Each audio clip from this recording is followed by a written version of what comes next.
So if it has some mistakes, sorry. I tried my best. Especially when you do spelling, you know.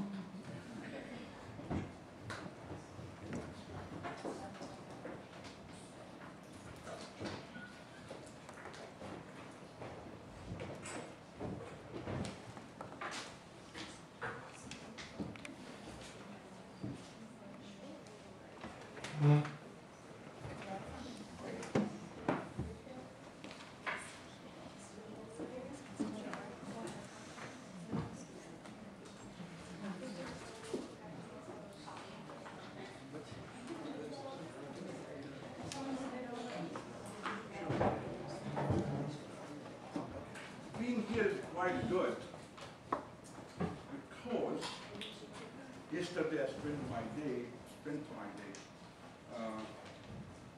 taking care of my garden and my pond. Unfortunately, one of the fish ended up dying. So I feel bad. I really feel bad. I kept dreaming about my fish. And the largest, the biggest ones.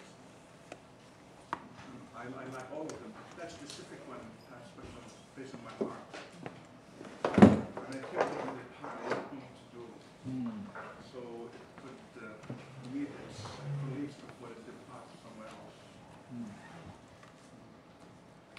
How old was the fish? This fish maybe 8 years. Yeah. So, but anyway, what's the relationship between working in the garden and planting trees and flowers around the pond and working on ulum al-Qur'an, the science of the Qur'an, is quite the same. You cannot just do whatever you want.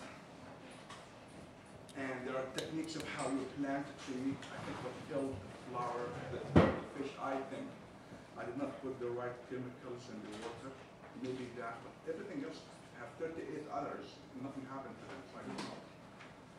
So maybe it's not doing well, but it's the same thing with treating the Qur'an. If you don't treat it well, in the right way, with the right techniques, having in mind the right background, you end up killing someone, hurting yourself. Any scripture is like that. Any book is like that. You need to treat it well, with specific skills, and understand it in a specific way. And if you do that, I think it will help in so many ways. I have so many books here that I would want you to read, to look at one point, to take a break. This is, I believe, the best translation of the Quran, I believe. This, my God, it's at least 7 pounds. And expensive, but you can find a cheaper copy of it, version of it. This is called The Message of the Quran. The translator is Muhammad Asad. I do not like, to say the truth, the translation of the meaning of the Quran by Yusuf Ali. I don't. You're smiling, there must be a reason. I have it right here. It's not bad, it's the best maybe available and easy to find online, easy to buy somewhere. But we will find, I'll tell you why, in the course of the coming few hours. This is a guy who really took his time to understand the Quran, understand the context of the Quran, the language very well, the anthropology, I call it, and the sociology of the Quran, and the society in which this book came about. He understands the reader in the 21st century. So this is what makes it, I think, very accessible, mentally, intellectually. The language is wonderful. I love the language. But in Arabic, there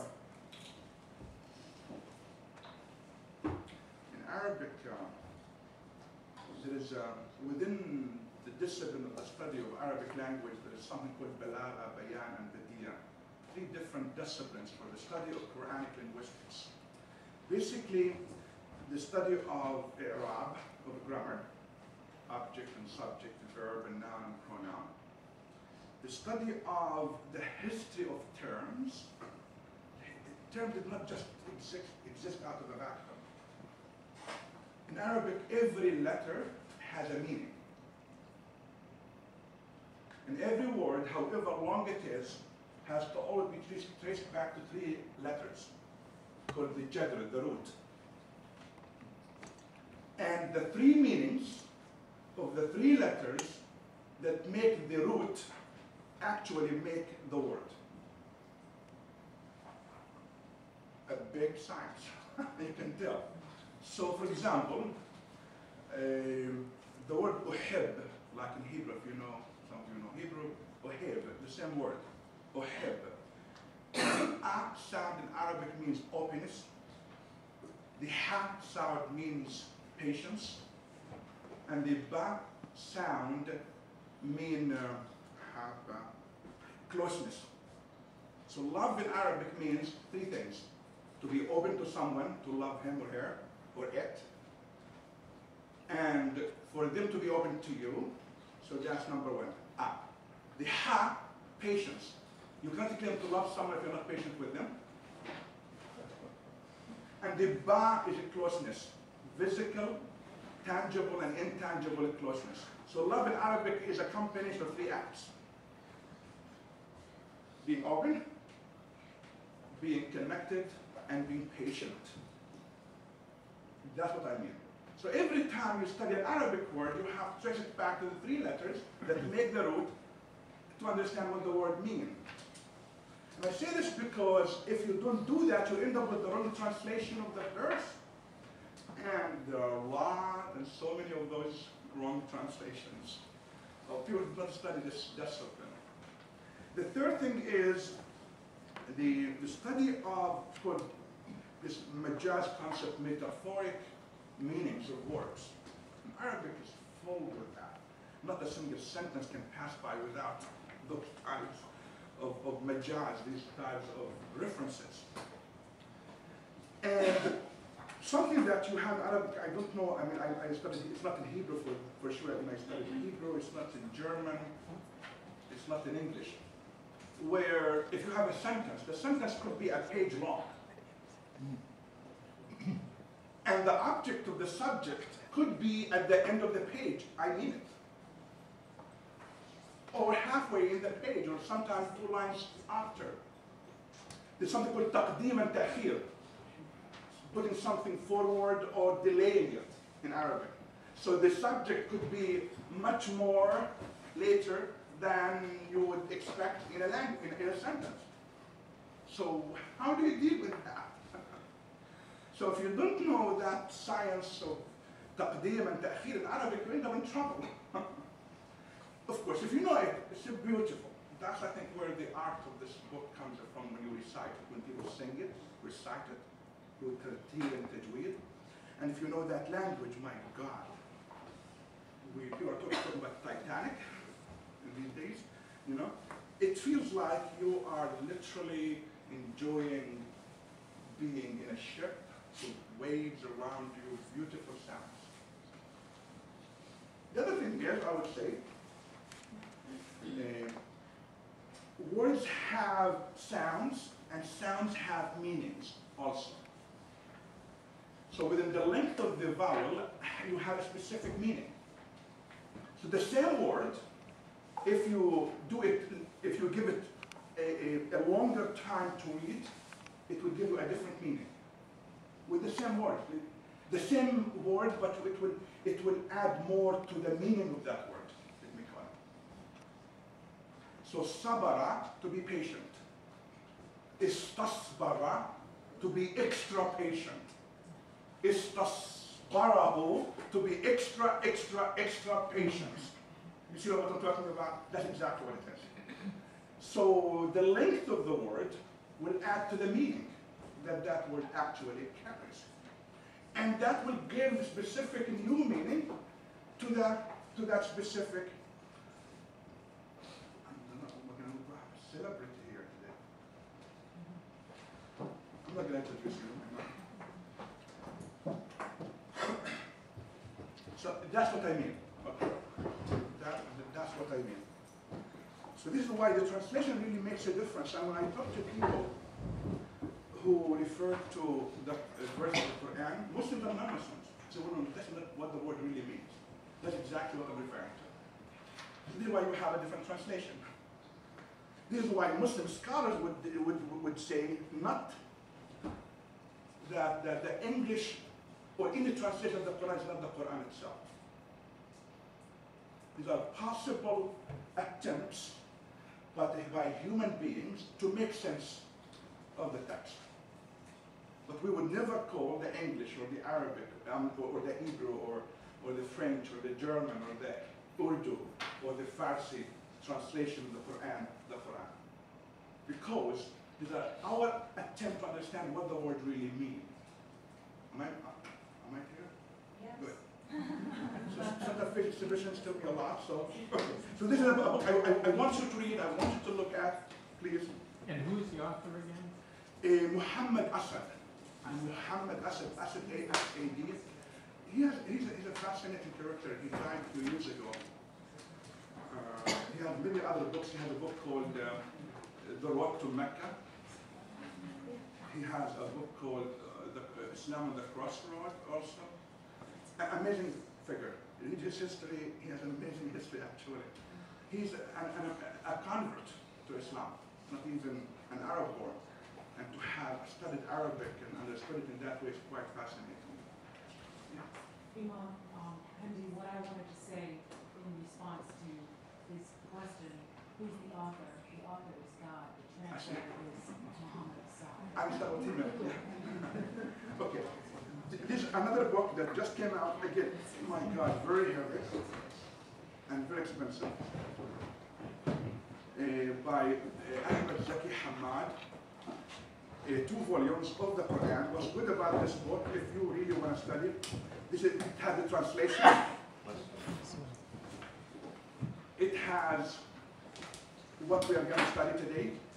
So about 100 pages on the sciences of the Quran, how to understand the Quran, and a lot of vocabulary for the study of the Quran. This is why I like this specific, very heavy.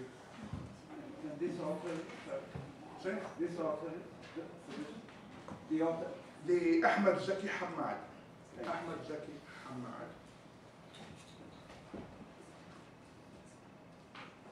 The same author did this book called One God, The Everlasting Refuge. It's one book.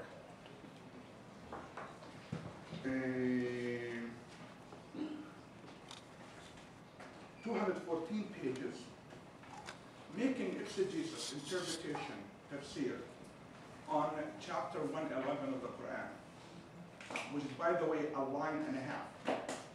1 line and a half. But he had this amazing book about that chapter. It's a surah. We'll talk about what that means later today. So, we'll give you an idea about how people write about the Quran. The role of Muslim women in society, I'll do a lot of focusing on that today. I love to talk about gender. Some people call me the feminist imam. You don't hear that.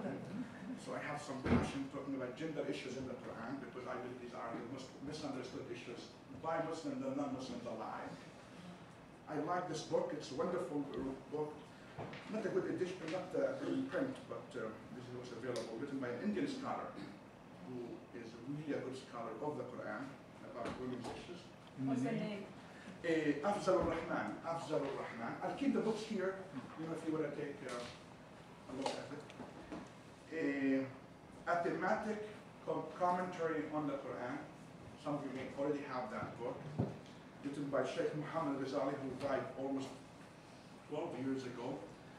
An Egyptian scholar who has written more about the Quran than any other person I know of. What is he trying to do in this big book? But it's a translation from Arabic. Here's what he says. He says that let me say it differently. When people ask me, Imam Hindi, when I read the Quran, I find it difficult to read. I say it is difficult to read. especially for those who come from a Christian Jewish background. What do I mean by that? If you read Genesis or Exodus, if you read Mark or Matthew, you are really reading a story, easy to read. You're going, was born, grew up, got married, then died. A very easy to read book in that regard. When people read the Quran, people don't see that. They see sometimes a collection of narratives in every chapter. And sometimes the Quran goes from Joseph to Jesus, to Abraham, then to Muhammad, and to Mary. It is sort of, you're running from story to story. Man, slow down on me. You feel it, it's God slowing me. I cannot take it.